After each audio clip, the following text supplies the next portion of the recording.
Hello friends, today we'll discuss one important topic from shoulder biomechanics, which is scapulohumeral rhythm. So let's start with the topic. Scapulohumeral rhythm, term given by the Codman in 1934. Further, this term is specified by the Macmillan in 1995, which is scapulohumeroclavicular rhythm. What is scapulohumeral rhythm? It is a rhythm between the scapulothoracic and glenohumeral joint. It serves mainly two purposes. First, it preserves the length-tension relationship of the glenohumeral muscles or the muscles surrounding the shoulder joint. Second, it prevents impingement between the humerus and acromion, which is known as subacromial impingement. Because of different size between the glenoid fossa and the humeral head, the subacromial impingement can occur until and unless relative movement between the humerus and scapula is limited. So in scapulohumeral rhythm, the full range of the shoulder motion is normally combination between the motion in glenohumeral joint and scapulothoracic joint. The natural rhythm between these two joints is 2:1 ratio.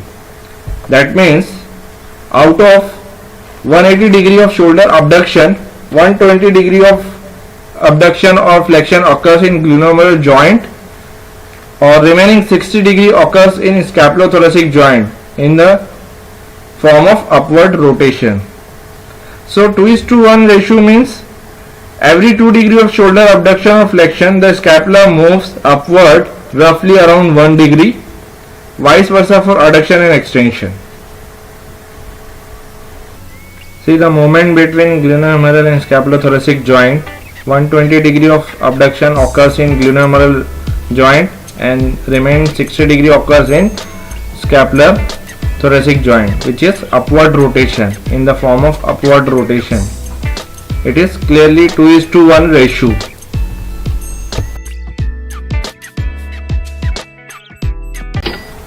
So in a scapulothoracic joint, what is a scapulothoracic joint? It is not a true anatomical joint.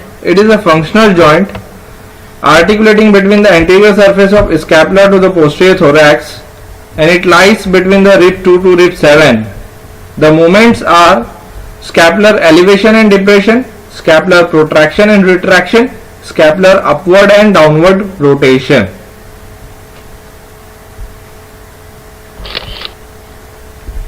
See here the scapulothoracic joint.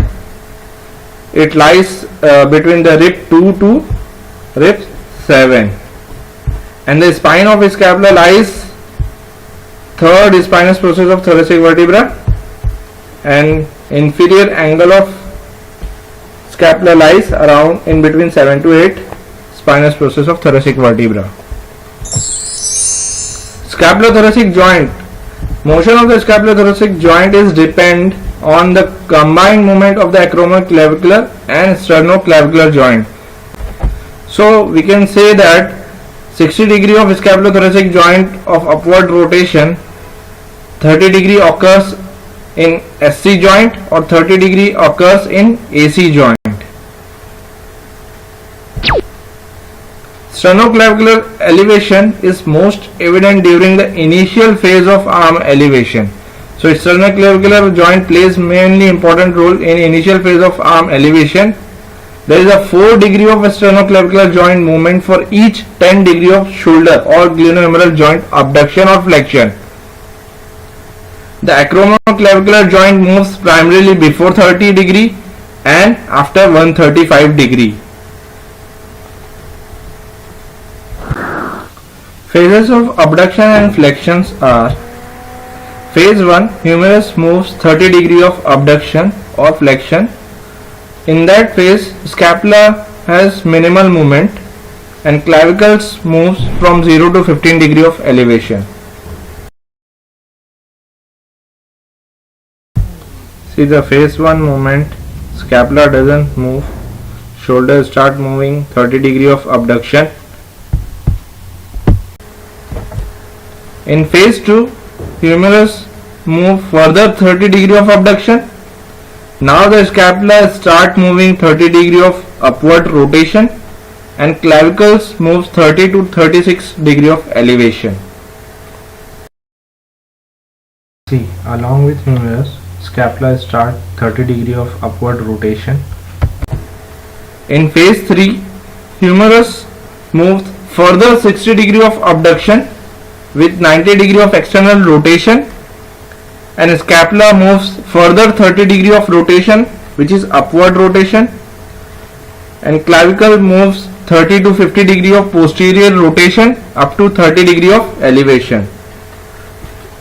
So this is the overall picture of the phases of abduction and flexion, combined movement of glenohumeral, acromioclavicular and sternoclavicular joints. So if we see the movement occurring in initial phase, scapula doesn't move. Then scapula upward rotation start 30 degree in phase 2 and remain 30 degrees in phase 3. Now the humerus start 30 degree initial phase abduction, then second 30 degree, which is total 60 degree, and remaining 60 degree occurs in third phase. So this is how the whole movement occur in the shoulder joint with the scapulohumeral rhythm. Thank you guys for watching.